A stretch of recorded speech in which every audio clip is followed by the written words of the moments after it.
Although we are not live today due to the NBA play-in tournament and the watch parties that come along with it, we will be live for the 2024 NFL Draft. So if you want live coverage of that, hit that sub button for me right now.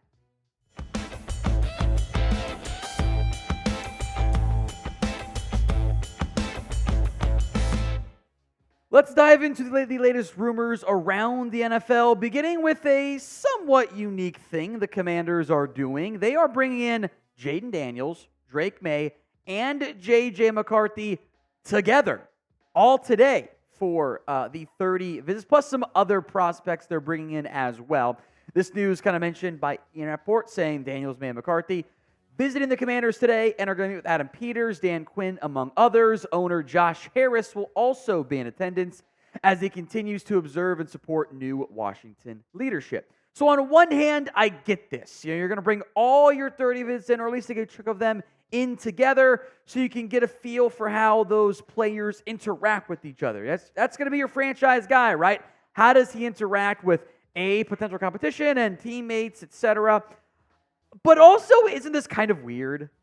Like, this is giving the Bachelor vibes. Like, everyone, the three quarterbacks you're considering, Daniels, Maye, McCarthy, they all get to come in. Who gets the rose? Like, it's a little, it's different. I know that the Niners do something very similar, which I think it makes a lot of sense for non-quarterback stuff. Having the three quarterbacks in there, why wouldn't you have just done 3 stages? One, Daniels and 9 other guys. McCarthy, 9 other guys. Maye, 9 other guys. Well, that's what I would have done. But then again, I'm just a guy with a talk show, whatever. Jayden Daniels has been viewed as the favorite to be the pick here by the Commanders. The talented dual threat. I did see an ESPN article saying that he's a better passer than Lamar Jackson ever was. No, he wasn't. I think that was the same exec that said, Lamar should play receiver. I think deep ball's better. That's actually much better than Lamar. It's the everything else passing that's not as good. Daniels is a dynamic threat, though. I get him having the top 2 consideration. I actually have Drake Maye over Jayden Daniels.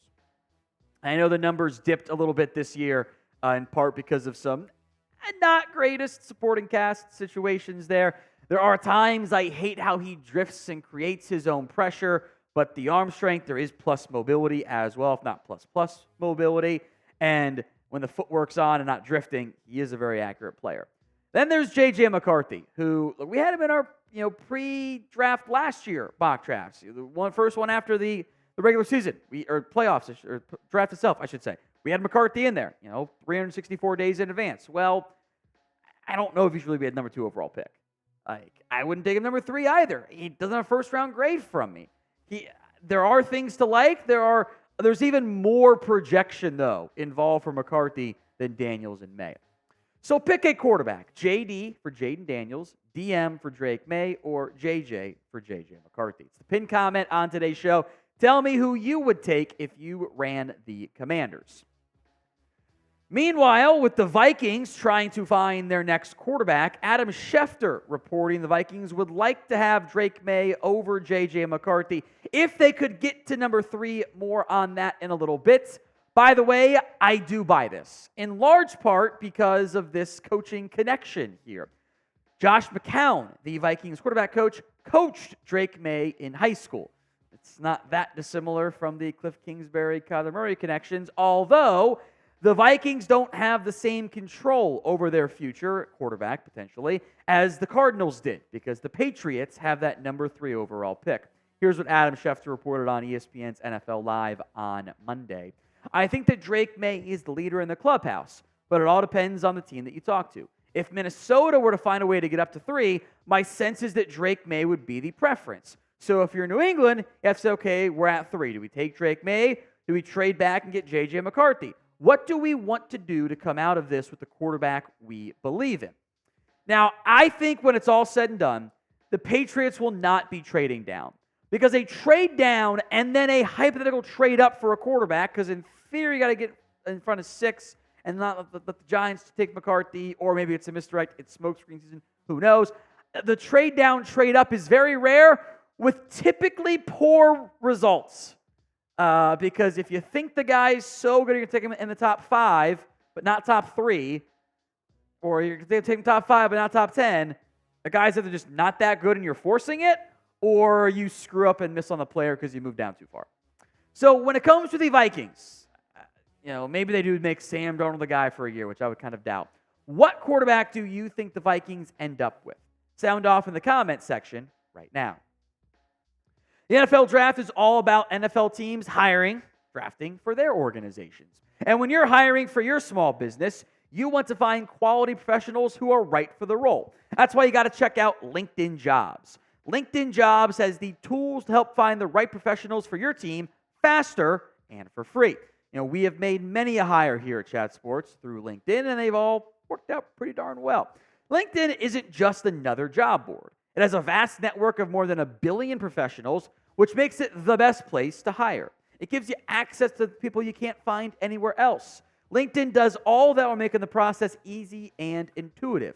And hiring is easy when you have that many quality candidates. So easy, in fact, that 86% of small businesses get a qualified candidate within 24 hours.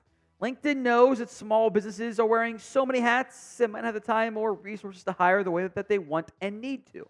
So they're constantly finding ways to make the process even easier, and that's why 2.5 million small businesses use LinkedIn for hiring. So post your job for free at linkedin.com/NFL Daily. That's linkedin.com/NFL Daily to post your job for free. Do make note the terms and conditions apply. Let's talk trade rumors then. Let's go to Courtland Sutton as he is skipping the voluntary, emphasis on voluntary, part of the offseason workouts, not because he was always going to plan to train on his own, but because he is unhappy with his current contract status. And Courtland Sutton, who has been the subject of many a trade rumor in years past, I suppose, is looking for a bigger deal. He's got just $2 million, I believe that's the figure, left guaranteed on his contract. Yeah, $2 million of his base salary this year. He's owed $13.6 million this year, $14 million next year. He wants an extension in an ever-growing wide receiver market. The problem is, Sutton has not put up a 900-yard season in the last 4 years. Now, to be fair, it's not like the quarterback play has been very consistent in Denver. His best year was 2022, if you like the yardage and catches. 10 touchdowns this past year, though, also pretty viable there. With Jerry Jeudy now gone, Denver doesn't really have the horses at receiver to be like, yes, we'll move on, unless they're going to draft Brian Thomas in the first round, or spend a couple day 2 picks on a receiver. Even that's a little bit thin. A receiving room of Courtland Sutton, Marvin Mims, Josh Reynolds, Tim Patrick, if healthy, that's probably fine.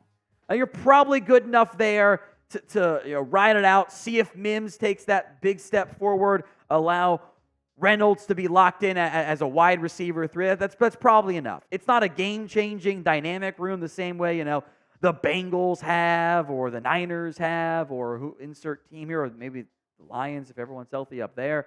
It's not the same game-breaking room. But are you going to pay Courtland Sutton, $18 million a year? He's got 2 years left on his deal. This might be I express my frustration now, and then I show up a little bit later. Unless like Pittsburgh, like that, wants to get involved. So what will the Broncos do with Courtland Sutton? T for trade or K for keep? Finally, perhaps this will finally put to bed, I somehow doubt it, the Davante Adams trade rumors, and really what were hopes. Hopes of other teams and fan bases, etc., to get Adams to their respective franchise. Adams asked about the trade stuff, do you want out? Did you ask for a trade, blah, blah, blah. Adams said this to The Athletic. If I wanted to be gone, I'd be gone by now. This is where I want to be. Look, Adams ain't lying. He went to the Raiders' original play with Derek Carr. That lasted a year. Josh McDaniels and Adams, that was a disaster. The McDaniels era was a complete and unmitigated failure for Las Vegas. I'll give Mark Davis credit for pulling the plug when he did. Because if Josh McDaniels was still there, I think Adams would have been demanding a trade. I think that they chose Adams, and maybe even Max Crosby to a certain extent, over Josh McDaniels. There really was a mutiny in Las Vegas, which was needed. The captain of the ship was allowing it all to fall into disarray. So I do not anticipate a Davante Adams trade anytime soon. I think he's happy in Vegas with head coach Antonio Pierce.